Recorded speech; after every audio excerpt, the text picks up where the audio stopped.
Thanks for being here with us. Oh, thank you for having me, Suzanne.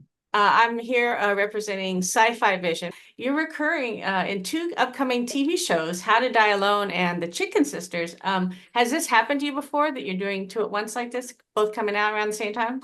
No, this is definitely my first time of being a part of two amazing shows rolling out literally days upon each other. So I'm super, super excited. I'm sure. Yeah, it sounds exciting. And can you tell us about auditioning for each one? Uh, Honestly, Suzanne, it's as an actor, you get the auditions and you see the roles and you feel the characters and you set them and forget them. Oh, okay. So I know for How to Die Alone, I know Natasha. Shout out to Natasha Rothwell, who is the showrunner and the ace. She is our captain for the show, Right. who plays our number one. Um, she had a open casting, so they've searched far and wide for the character that I play, Sean Gill, and I just was fortunate enough to, I guess, hit the page where she saw, the character that she wrote 6 years ago. Okay. And tell us about your character a little bit in How to Die Uh, Alone. so, so Natasha started creating a show called How to Die Alone. It's about Mel, who is her character, works at JFK, and has never flown before, but she works at an airport. Right. And it's a close, near-death experience that kind of gives her a shake to be like, it's finally my time to start living before it's too late. And I play Sean Gill, a tarmac boy, with my boy Deshaun, who is played by comedian CP, and our boy Keelan Durrell Jones, who plays Terrence, and we're the Tarmac Boys. So we are a part of the world at the airport, and we just kind of support Natasha, Natasha's journey on her way to not die alone. Okay. And what about your role in Chicken Sisters? I am a part of a reality show called Kitchen Clash, Mhm. and I play a camera operator named Gordo. It is a story about a family that has two rival fried chicken company or chicken restaurants, sorry, in a small town of Merrimack. And we're part of the reality show that comes in and kind of like settles the dispute once for all who has the best fried chicken. That's great. And yeah, I saw you in Chicken Sisters. You do a lot of work with your face, even when you don't have dialogue. It works really well. Well, that's the secret, right, Suzanne? If they're not going to write anything for you, the Indian in me comes out. That natural Bollywood, the natural Bollywood overacting of the face just kind of comes out. And if it makes Final Cut, it makes Final Cut. That's Can't be great. mad at me. As long as you don't start singing and dancing in the middle, that wouldn't Yeah, work. exactly. As long as I leave the drums at home. So, which of those two parts would you say is the larger one for you? Are they about the same? How How to Die Alone is definitely a larger role just because of the dialogue. Mhm. But character wise, I feel like they're both beloved in their own right. Like, Gordo doesn't speak much, but when he speaks volumes, Right. and Sean is just, this fun, loving, tarmac boy that is just happy to be at work because, he doesn't want to be at home because he lives at home with his parents. Ah. And you know what I mean? It's just like the contrast of both characters. I'm just really excited to be um with two amazing productions with Hulu being a part of How to Die Alone and Hallmark's rollout of their streaming service with Chicken Sisters. Yeah. So yeah, it to be a part of two legendary shows is iconic for me. So I just can't wait for the audience to receive it. So, would you say both of your characters are pretty much good guys? Yeah, no, definitely. I tend to lean towards the good guy characters. I'm a natural funny guy. The comedy really comes naturally to me. And I'm just, uh, yeah, I would say I'm a good guy. Let's just say that I'm a good guy. Okay. Well, what would be the most fun for you? What was the most fun for you? How to Die Alone? Oh, there's a airplane scene that we do. I think it's episode 6, I'm not gonna try to give away too much, but we had so much fun filming that scene with everybody because there was a lot of castmates that weren't in the same scenes, of Mhm. course. But that was when everybody kind of got together and we got to have some Mhm. fun together. So I think that definitely stands out for me. I can't wait to see episode 6. Oh, that's good. So are both shows already finished filming? Yes, both shows. So, How Did I Alone finished last year. Oh, We wrapped up last year, but Natasha was sent off right away to Thailand to work on White Lotus season okay. 3. All right. So we didn't know what the rollout of that was going to be. And I literally finished Chicken Sisters, I want to say about 3 weeks ago or a month ago. So for that fast turnaround of, a Hallmark, it Yeah. just kind of landed to be within days Right. within each other, which was Oh, just yeah. like, I was jumping for joy. Yeah, that makes sense.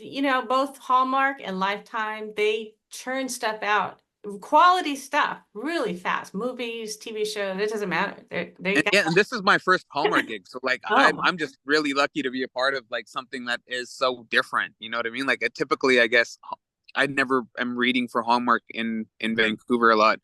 But this was something that I not to say that I don't want to get caught up in that network, you know what I mean? Because Hallmark kind of, keeps you locked in with Hallmark. Once they like you, once Hallmark likes you, they try to keep you busy. that's good though. So Yeah. yeah, which is great. But like, I think it's just, to have the contrast. Mhm. I don't know if you know, Suzanne, but before this, we had a show called Our Big Punjabi Family. Mhm. That is I a read about Canadian it. show. Yeah, and it's amazing just to see the diversity kind of like in my range kind of come out. Like, obviously Punjabi is something that I, come from, Mhm. but I just don't want to be a Punjabi actor. I'm just an actor that happens to be Punjabi. Right, right. So it's nice to now have, a Punjabi lead in a sitcom to now reoccurring in, an Onyx Collective and a Hallmark. So like I'm excited to see what the future holds for us. That's good. That's good. Yeah, I look forward to seeing what else you can do out there. That'd be good. Yeah. You were actually in a movie I really liked about a decade or so ago. The Grumpy Cat's Worst Christmas Ever. That was such a funny movie. You know what, Suzanne? Shout out to Grumpy Cat because I don't know where. I think maybe he passed or something, but yo, he was a star. Yeah. I remember rolling up to the first day of that set, and I saw a Grumpy Cat's his trailer, Hmm. You gotta try it. and I've never been jealous of a cat before, Suzanne, but I was definitely jealous of a cat that day. So yeah, it was an amazing um, project, and I would like to say I was more green too at that time. I was kind of getting my feet wet in the industry, so to like be a part of such a cool um, show that now was like, I guess you can say it's a staple for Christmas. You Yeah, know, I hope so. Yeah, I mean, but I really enjoyed it. I thought it was really funny and well done. And it's a shame I mean, there are other Grumpy Cat lookalikes out there. They should make sequels. yeah. And again, it was like to be able to be a part of a a series where a pet is the lead Right. um is such a humbling experience because like And I'm telling you they had the right. red carpet rolled out for that cat and I was like I'm sure. and they were telling us what the cat like generated in revenue wise, like you know what I mean, with all and merch and this and that, and we're like looking at the cat going, man, you're a hard working cat, and And it's not uh animated. I think today they'd make it animated, which is, it's fine, but it's not the same. and I was a part of Woody Woodpecker, so like that was Oh, there the you animated side of a a series as well. And growing up as an '80s baby, I we were raised on Woody go. Woodpecker Sure.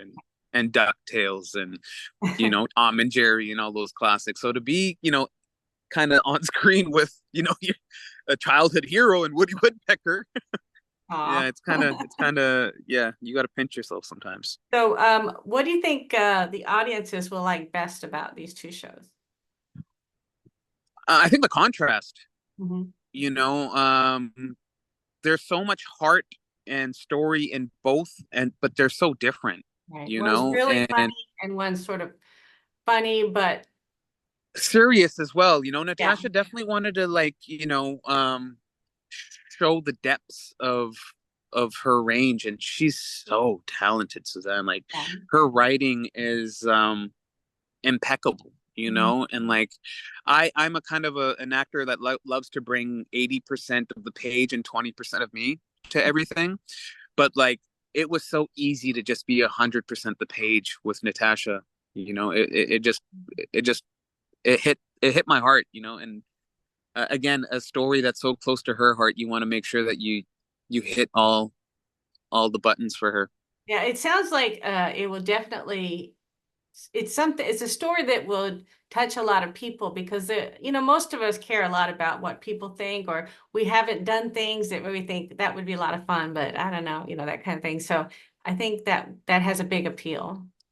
And especially post pandemic, Suzanne, Yeah. like everything kind of shifted, just like the mental health of each individual is so different now, and I don't think we kind of tapped into that. So I think if whoever gets to watch this audience wise and like, hug themselves a little bit, deeper and actually take that flight where they're thinking about going, or make that phone call to that friend that they haven't called in a while, that is our job's done. Okay. And anything else that you'd like to tell us about either show? No, other than, please, have fun and tune in. I think the rollout for How to Die Alone is 4 episodes off the bat, and then they're going to do a Oh, weekly release. okay, great. And I'm not sure how Hallmark is releasing theirs, but like, just um, thank you for the time, and I can't wait for you guys to receive it. And do you have anything else that you're working on or have coming out at some point, or you can tell us? No, right now is literally the press tour. I take off next week to LA for the premieres, which is exciting as well. And back to the regular of auditioning and being picky about what we choose next, because we definitely got to move forward. Can't Right. move backwards. That's true. That's true. All right. Well, thanks so much. I really appreciate you talking to me. Thank you so much, Suzanne.